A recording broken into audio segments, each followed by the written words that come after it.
Now, if you do much brush work inside Photoshop, you're going to like this feature. It allows you to erase on the fly anytime that you're using the brush tool using the brush tool settings, which is the important part. And it involves pressing the tilde key, which is that wavy line that on an American keyboard is located in the top left corner between the tab and escape keys. On some international keyboards, it's located in the bottom left corner next to the Z key. If you can find the key, this is a very useful trick. All right, so here I am looking at a stock image from the Dreamtime image library.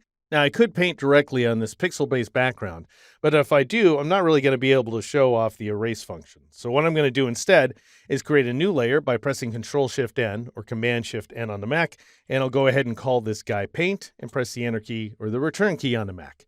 Now I'm going to change the foreground color because the brush tool always works with the foreground color by clicking on the foreground color icon down here at the bottom of the toolbox, and I'll dial in a shade of red. Doesn't really matter, and click OK. I just want it to show up nicely. And now I'll go ahead and select the brush tool, which is so very useful for painting behind fish, but it has other purposes too, and you can get to it by pressing the B key. All right, so I want to adjust a few settings, and I'll do so by going to the window menu and choosing brush settings to bring up the brush settings panel right here. And I'm going to start with my brush tip shape. So if this option isn't selected, go ahead and click on it here in this left-hand list. And now I'll crank the size value, let's say up to 200 pixels. I can always change that on the fly later. And I want the hardness value to be 0% in order to show off the texture that I'm going to apply. I don't want lumpy brush strokes, so I'll reduce the spacing value to 10%.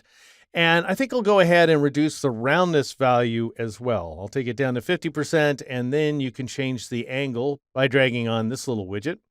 And now I'm going to switch to texture so that I can match this dark linen texture in the background. So I'll go ahead and click on this option, and then I'll click on this down pointing arrowhead to reveal a bunch of folders full of patterns that are now available to us inside Photoshop 2020. This is a great feature that I'm going to demonstrate in a future movie, but for now, notice that I've created my own group called Canvas. So you would need to do so as well if you want this trick to work. And I've created a couple of patterns here, including this guy, Linen 2. And so if you want this to work, you would need to extract a pattern from this very image. Just select a region with the rectangular marquee tool and then go up to the edit menu and choose Define Pattern. It's that easy. All right, so the rest of these default settings are just fine. And so I'll go ahead and hide my brush settings panel so I have a little more room to work.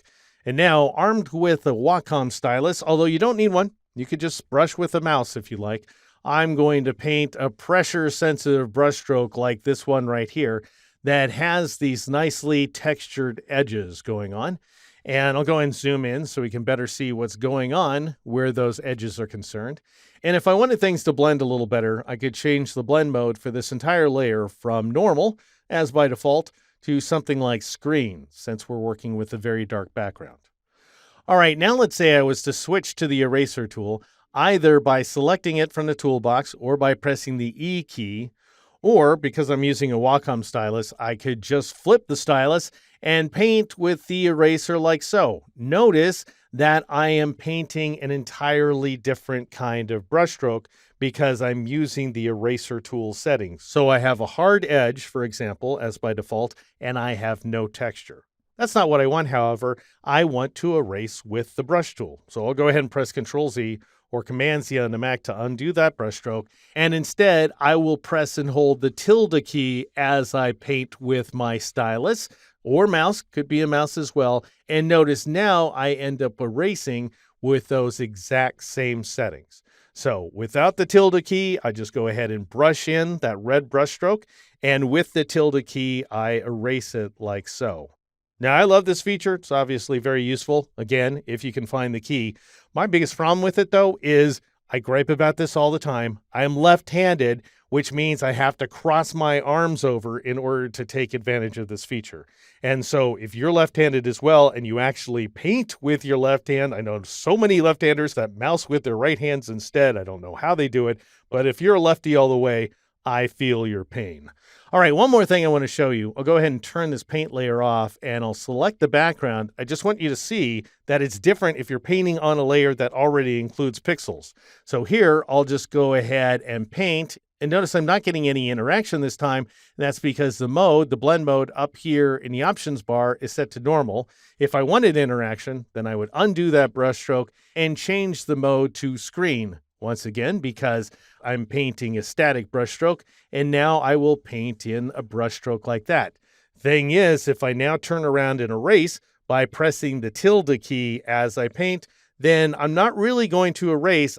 I'm just going to paint in the background color, which by default is white. So that's just something to bear in mind. For the best results, always paint on an independent layer, which is always going to give you the most flexibility. And that's how you erase on the fly while using the brush tool and using the brush tool settings by pressing and holding the tilde key here inside Photoshop 2020.